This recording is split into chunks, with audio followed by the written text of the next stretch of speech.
अस्सलामुअलैकुम नाजरीन, आप देख रहे हैं सूबाई रंग न्यूज़ और इंटरटेनमेंट चैनल और मैं हूं मोमना शहबाज। सबसे पहले नजर डालते हैं आज की आम खबरों पर। 7 सितंबर 1965 पाक फिजाया की जुर्रत बहादुरी का लाजवाल दिन, जब पाकिस्तान फिजाया ने दुश्मन मुल्क की फिजाया को नाकोचने चबवा दिए। इस मार्के के एक हीरो मोहम्मद महमूद आलम, जिन्होंने इस मार्के में वर्ल्ड रिकॉर्ड बनाया, देखते हैं इस रिपोर्ट में। 7 सितंबर की सुबह थी। एक रोज कबल दुश्मन के एयरबेस को कामयाबी से तबाह करने और मुसलसल कई घंटे अलर्ट रहने के बाद वो नौजवान कुछ देर सुस्ताने के लिए कॉकपिट में बैठे बैठे ही आंखें बंद करने लगा। अभी आंख लगी भी नहीं थी कि एक शख्स दौड़ता हुआ आया और कॉकपिट को नॉक किया। ये इमरजेंसी अलर्ट था। वो फौरन उठा, जहाज को टेक ऑफ किया और अपने F-86 तैयारे से सरगोदा एयरबेस के चक्कर लगाने लगा। दुश्मन इस बार एक रोज पहले होने वाले हमले का बदला लेने आया था।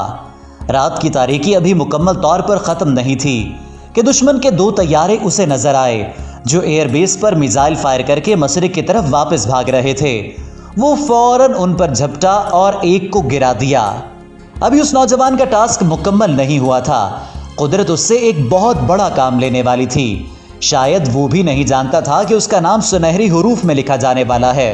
ये फ़ख्र पाकिस्तान, फ़ख्र पाक फ़िज़ाइया, पाकिस्तान का सफ़े अव्वल का पायलट M.M. आलम था। पूरी दुनिया जिसकी मोतरफ थी, जो फ़िज़ाइया की तारीख में एक ना टूटने वाला रिकॉर्ड रखते हैं। नाज़रीन, M.M. आलम 6 जुलाई 1935 को कलकत्ता में पैदा हुए। उनका पूरा नाम मोहम्मद महमूद आलम था। वो अपने 11 बहन भाइयों में सबसे बड़े थे। पाकिस्तान बना तो उनका ख़ानदान ढाका शिफ्ट हो गया। गवर्नमेंट हाई स्कूल ढाका से सानवी तालीम हासिल की। बचपन से ही उन्हें बस जंगी जहाज उड़ाने का शौक था।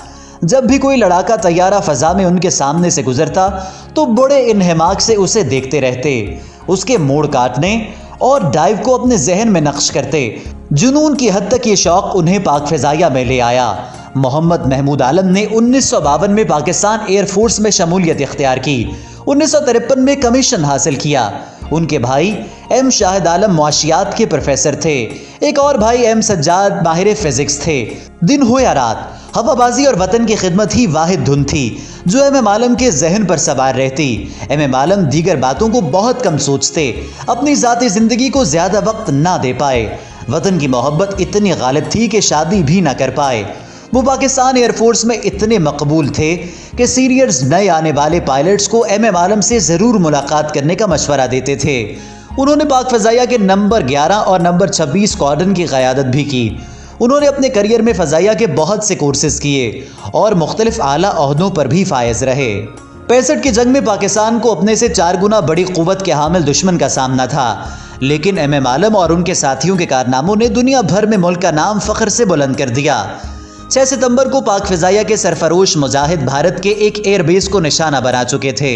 उन्हें मालूम था कि दुश्मन अगले दिन बदला लेने की पूरी कोशिश करेगा और वो उसके लिए पूरी तरह तैयार थे। दुश्मन तैयारों ने 7 सितंबर को पहला हमला रात के अंधेरे में और दूसरा दोपहर के वक्त किया। भारत के चिंगाड़ से तैयारे हमला आवर हुए तो M.M. आलम और इम्तियाज़ भट्टी ने उन्हें वो सबक सिखाया कि दुश्मन आज तक जख्म चाट रहा है। भारतीय पायलट अपनी मस्ती में सरगोदा एयरबेस की तरफ बढ़ रहे थे। उन्होंने 2 फॉर्मेशंस में हमला किया था, लेकिन उनके सामने पाकिस्तान के बेहतरीन फाइटर पायलट M.M. आलम थे। उन्होंने एक भारतीय तैयारा मार गिराया, दूसरा भाग निकला। उसके ताक़ुब में आगे गए तो दुश्मन हवाबाजों का एक और दस्ता सरगोदा की जानिब बढ़ रहा था। अचानक काउंटर अटैक से भारतीय घबरा गए और सारे तैयारे मुख्तलिफ समत में मोड़ने की बजाय एक ही समत में मोड़ लिए। M.M. आलम ने मौका गनीमत जानते हुए उन पर फायर खोल दिए और सिर्फ 30 सेकंड्स में अपनी मशीन गन से 4 तैयारों के परखच्चे उड़ा दिए। M.M. आलम ने सिर्फ 1 मिनट में 5 भारतीय तैयारे ज़मीं बोस कर दिए थे। वो एक ही लम्हे में आलमी रिकॉर्ड कायम कर चुके थे। इम्तियाज़ भट्टी इस तारीखी, नाकाबिल फरामोश और हैरत अंगेज़ रिकॉर्ड के चशमदीदा गवाह थे। ये सांगला हिल की फ़िज़ाएँ थी जहाँ एक तारीख रकम हुई थी। हवाबाजी की जबान में होने वाले इस डॉग फाइट में 1 मिनट में किसी फाइटर पायलट ने दुश्मन के 5 जहाज गिराए थे और एस इन अ डे का टाइटल भी अपने नाम कर लिया था, जो एक दिन में दुश्मन के 5 जहाज गिराने पर दिया जाता है। लेकिन उनका ये एजाज़ इसलिए भी मुनफरिद था कि M.M. आलम ने यह सब कुछ सिर्फ 1 मिनट और एक ही स्ट्राइक में किया था। उनके इस कारनामे को पाक फिजाइया के म्यूजियम में ताज़ा किया गया है, जहां उनका मुजस्मा और वो जहाज रखा गया है जिसने भारतीय दस्तों को नीस्तो नाबूद कर दिया था। म्यूजियम में एमएम आलम के नाम से एक कॉर्नर भी मुख्तस है। इस जंग के दौरान एमएम आलम ने मजमूई तौर पर दुश्मन के 9 तैयारे तबाह किए थे, जबकि 2 को नुकसान पहुंचाया। इस बहादुरी पर उन्हें 2 बार तमग़ा जुरत से नवाजा गया। एमएम आलम ने पाकिस्तान एयरफोर्स में मुख्तलिफ पोजीशंस पर खिदमत अंजाम दी। Squad leader, instructor, director operation और assistant of the air staff के ओहदों पर फायज रहने वाले पाकिस्तानी हीरो को सितारा इम्तियाज से भी नवाजा गया। एमएम आलम 1982 में एयर कमोडोर के ओहदे से रिटायर हुए।